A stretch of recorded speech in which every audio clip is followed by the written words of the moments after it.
मध्य प्रदेश में नाटकीय घटनाक्रम और हंगामे के बीच आखिरकार कांग्रेस विधायक एनपी प्रजापति विधानसभा अध्यक्ष पद पर निर्वाचित हो गए हैं। उन्होंने अपना पदभार भी ग्रहण कर लिया है। Pro tem speaker Deepak Saxena, CM Kamal Nath और संसदीय कार्य मंत्री डॉक्टर गोविंद सिंह ने उन्हें आसंदी पर बैठाया। इससे पहले विधानसभा अध्यक्ष पद के लिए सदन में वोटिंग कराई गई थी, जिसमें एनपी प्रजापति को 120 वोट मिले। हालांकि बीजेपी ने वोटिंग में हिस्सा नहीं लिया। बीजेपी विधायकों ने वोटिंग से पहले ही सदन से वॉकआउट कर दिया। साथ ही नेता प्रतिपक्ष गोपाल भार्गव और पूर्व सीएम शिवराज सिंह चौहान के नेतृत्व में इस पूरे मामले की राज्यपाल से शिकायत करने के लिए बीजेपी विधायकों ने राजभवन तक मार्च भी निकाला। पूर्व सीएम शिवराज सिंह चौहान ने इसे विधानसभा के इतिहास का काला दिन बताया। साथ ही इसे लोकतंत्र की हत्या करार दिया है। इससे पहले विधानसभा अध्यक्ष पद पर चुनाव को लेकर सदन में जोरदार हंगामा हुआ, जिसके चलते सदन की कार्यवाही को 2 बार 10-10 मिनट के लिए स्थगित करना पड़ा।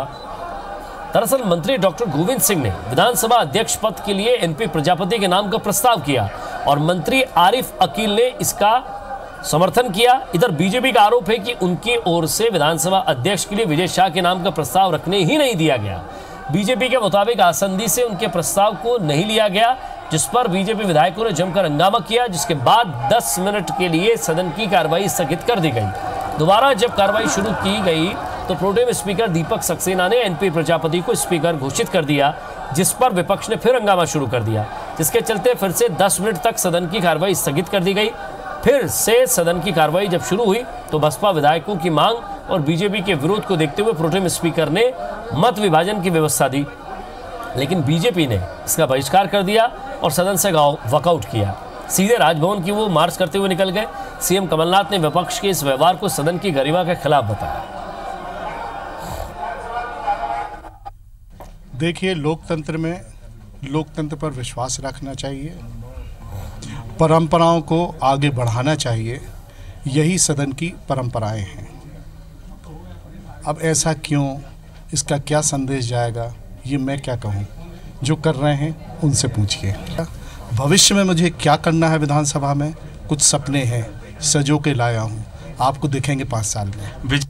स्पीकर का चुनाव था, उस चुनाव में भारतीय जनता पार्टी ने वरिष्ठ आदिवासी नेता श्री विजय शाह जी का नाम भी प्रस्तावित किया था। उनका नाम प्रस्तावित करने का कल फॉर्म भरा था, प्रस्तावित करने का अवसर तक नहीं दिया और एक ही नाम के प्रस्ताव पढ़ के और उसी पर फैसला दे दिया गया। इसका हम विरोध करते हैं। हमने नेता प्रतिपक्ष गोपाल भार्गव जी से उनसे बात की कि भाई हम तैयार हैं, आपका भी नाम प्रस्तुत, दोनों की वोटिंग होने दो, परंतु बोले मैं अभी जवाब दूंगा। और उसके बाद जैसे ही आए उन्होंने बहिष्कार करके वॉकआउट कर दिया, घर चले गए।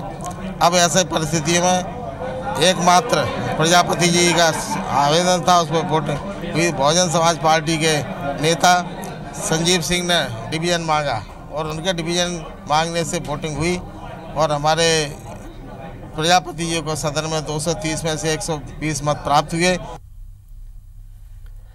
मध्य प्रदेश विधानसभा के अध्यक्ष बनने के बाद एनपी प्रजापति ने कहा कि वो 1985 से सदन आ रहे हैं और अपने अनुभव के आधार पर सदन का संचालन करेंगे। वहीं विपक्ष के रवैये पर उन्होंने कहा कि विपक्ष ने ऐसा रूप क्यों अपनाया, ये समझ से परे है। उन्होंने कहा कि विधानसभा की कार्रवाई से सुचारू रूप से चलना चाहिए, उनकी ये पहली प्राथमिकता होगी। विधानसभा अध्यक्ष बनने के बाद एनपी प्रजापति से बात की हमारे संवाददाता सुधीर दंडोतिया ने।